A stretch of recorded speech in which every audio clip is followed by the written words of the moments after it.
Welcome. I'm Kinetic Symphony. I hunt down and report on mysterious and weird, true stories, from glitches to the paranormal. Case file number 482, written by Frequent Series 2892, Secrets of Those Evil Petrifying Eyes. So here's my story. I always thought that I believed in these kinds of things, but now that it's happened to me, I'm trying my hardest to rationalize what I saw. Unfortunately, I can't. I just want to start off by saying I am 37 years old and I have never experienced anything like this in my life and hope to never experience it again.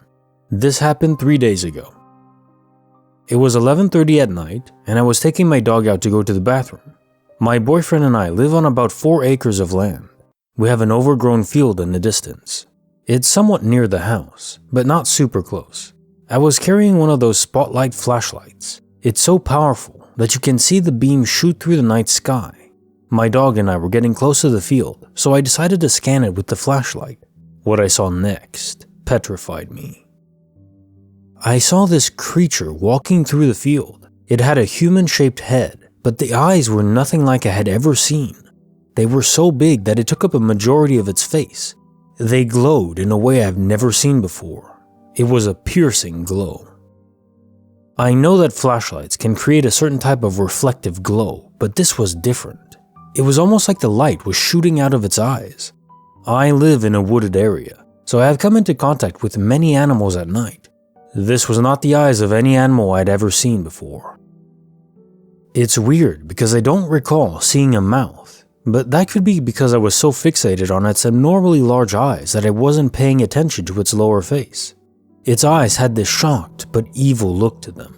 That expression really stood out to me because it was so eerie. Now let's get to the body. It was somewhat human-shaped, but it had abnormally long extremities. Even though the overgrown field covered some of its body, I could still tell the shape of it. The arms were too long for its body. I checked out how tall the overgrown grass was the next day, and I estimate that the creature was about 6 feet tall. Also, the way it walked terrified me. It was facing me and walking sideways while staring at me. I have to admit that I got so scared I lowered the flashlight to the ground, but then I got enough nerve to raise it back up after a few seconds. It had made its way down the field a little bit more, but it was still walking sideways and staring at me with those terrifying eyes. Needless to say, I took my dog inside after that and had a mini freakout. I've done a lot of research online and I cannot figure out what that thing was. I just know it wasn't an animal or a human, and I hope I never see it again. Case notes, file number 482. Well, they say that eyes are the gateways to our souls. I don't see why this wouldn't apply just the same way to animals, or monsters. We all get a quick sense of a person from seeing their eyes. Or hell, maybe what you saw was a human-alien hybrid. Given he was walking upright and tall, I wouldn't be surprised if that's what it was. Also, honestly, to me, the most bone-chilling aspect of this story is how you describe it walking sideways and still staring at you. There's a deliberate, conscious cunning to that description. I'm glad you got out okay. Case file number 483, written by Couple Technical 6795, Secrets of Shaw Air Force Base's Unknown Visitor. This happened in Shaw Air Force Base in 2005. My now ex-husband was an E6 and he worked nights on the F-16. I would be home overnight with our 2 sons, aged 5 and 2. First, I need to describe the house. It was a long hallway with rooms on either side, partially open floor plan from the dining room to kitchen, where there was a half wall for part and then a whole wall. From my bedroom door, I could see to the back door, straight through the dining room, and part of the kitchen. We had a large rack by the back door where we stored dry goods. Military housing never has enough storage space in my opinion. One morning I was awoken by a noise in the kitchen. I jumped out of bed afraid my younger son was getting into trouble. He's 18 now and still a pain in the butt. I did not grab my glasses, and without them I am legally blind. I can see colors and rough shapes, that's it.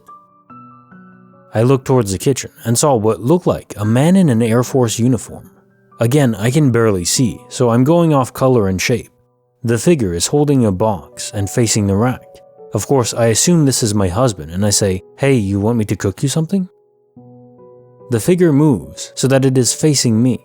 The box drops to the floor and the figure moves to the part of the kitchen I can't see. So my ex-husband was very unpredictable and emotionally volatile. So my assumption right here is that he's mad at me for something, again, and I'm gonna need to deal with his attitude. I turn back to my night table and get my glasses. Then I walk to the kitchen. This entire action takes maybe 30 seconds. It is a small house. I'm talking as I walk to the kitchen. Did something happen at work? You know, to diffuse the situation. No response. I turn into the kitchen and there's no one there. It would not have been possible for anyone to get out of the back door without me hearing it, because the door squeaked. Again, this was only 30 seconds, tops. I walk and glance through to the living room, which is also empty. Then I look at the time on the microwave, 6:17.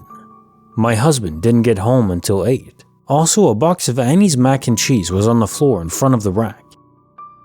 This happened 16 years ago, and I still try to sort it out in my head. I do not believe in ghosts. I can say we had a few other uncomfortable incidents in that house.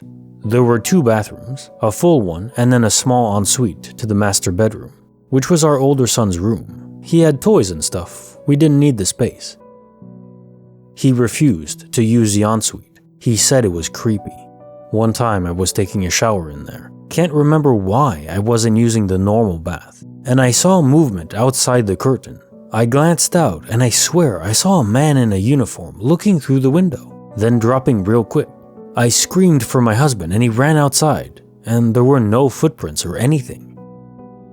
I ran a daycare out of our house, and occasionally we would hear stuff moving around in the daycare area, especially at night. That stopped after we got a dog, so I can't rule out South Carolinian giant water bugs playing with the pretend kitchen. I don't believe in ghosts or the paranormal, but I know what I saw and heard. I was wide awake by the time I was in the doorway and saw him, which rules out hypnagogia. I don't know what I experienced. I am okay without knowing. I thought this would be of interest for others though. I've not shared this story before. Bonus file, written by Weird Person, 1670. Secrets of the freezing hand on my neck. My grandfather died in May 2020. At my house, my mother, who wasn't a fan of my grandfather, said that he was better off dead. Grandfather had anger issues. All of a sudden, a mug came flying out of the kitchen and shattered on the wall. Everyone was in the living room. I don't know how. That's not the only thing that happened. I went to my basement to turn off the dryer since the laundry was in the basement. My basement is always freezing no matter what time of year it is. I felt a freezing hand on the back of my neck. My uncle died in June 2012 and was a prankster. I whipped around, looking behind me. Nothing. I was going to the stairs and out of the corner of my eye, I saw a guy in a bloody military uniform. It was my uncle. He died being shot multiple times while serving in the military. I know I'm not crazy. I think this is paranormal. It's scary, but I got used to it. I have a lot of paranormal experiences. I don't know what to do when I have these experiences. Bonus file, written by gobbobeatz. Secrets of an old lady vanishing with her entire car. I've been hesitating posting this for quite some time because it really makes no sense to me. It is absolutely a mind-screwing event and it feels absolutely unbelievable no matter how many times I replay it in my head. In 2017, one of my good friends lived in Portland, Oregon. He was offered a new job in Long Island, New York, and he took it. He asked me to fly out so I could go on a road trip with him across the country so he wouldn't be alone. Of course, I agreed and flew out from JFK to PDX. We have many stories from this road trip, but none stranger than what happened to us in Ohio. After a few days on the road, we had entered Ohio. I wish I remembered exactly where this took place, but honestly I don't recall. All I know is it was past Zanesville, heading east, where we had stayed the night before. My buddy was driving as I was reaching towards the ground, trying to grab my phone that I had dropped. He suddenly said, "This old lady next to us keeps pointing at me. I think she wants me to pull over." I, always paranoid, said, "Screw that dude, keep driving." But he pulled over.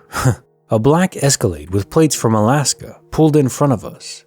Out popped a woman, no younger than 60, that said, "I'm glad I got to you boys when I did. Your tires are smoking." It's important to note we were towing his Camry with the U-Haul we were in. Side note, what happened in Zanesville was we got stuck in the parking lot, couldn't back up, so had to rehitch his car. We realized later he left the emergency brake on. Anyways, after she said this, we looked at each other completely puzzled and immediately at the tires. They were absolutely smoking, looking like they had bullet holes in them. This is where it gets strange. Not even a few seconds after we kneeled down to inspect the tires, she was gone. No goodbye, no sound of a car pulling off, just gone. The whole interaction from her getting out of the car to her vanishing couldn't have been more than 15 seconds. I didn't have a doubt in my mind she vanished, and my friend looked at me pale as a ghost, confirming exactly what I was thinking. I don't know for sure what would have happened if we didn't stop. I don't know if the car would have caught fire or anything else, but I do know she was an angel to us, real or not. I've tried to look into stories like this, but haven't had any luck finding anything.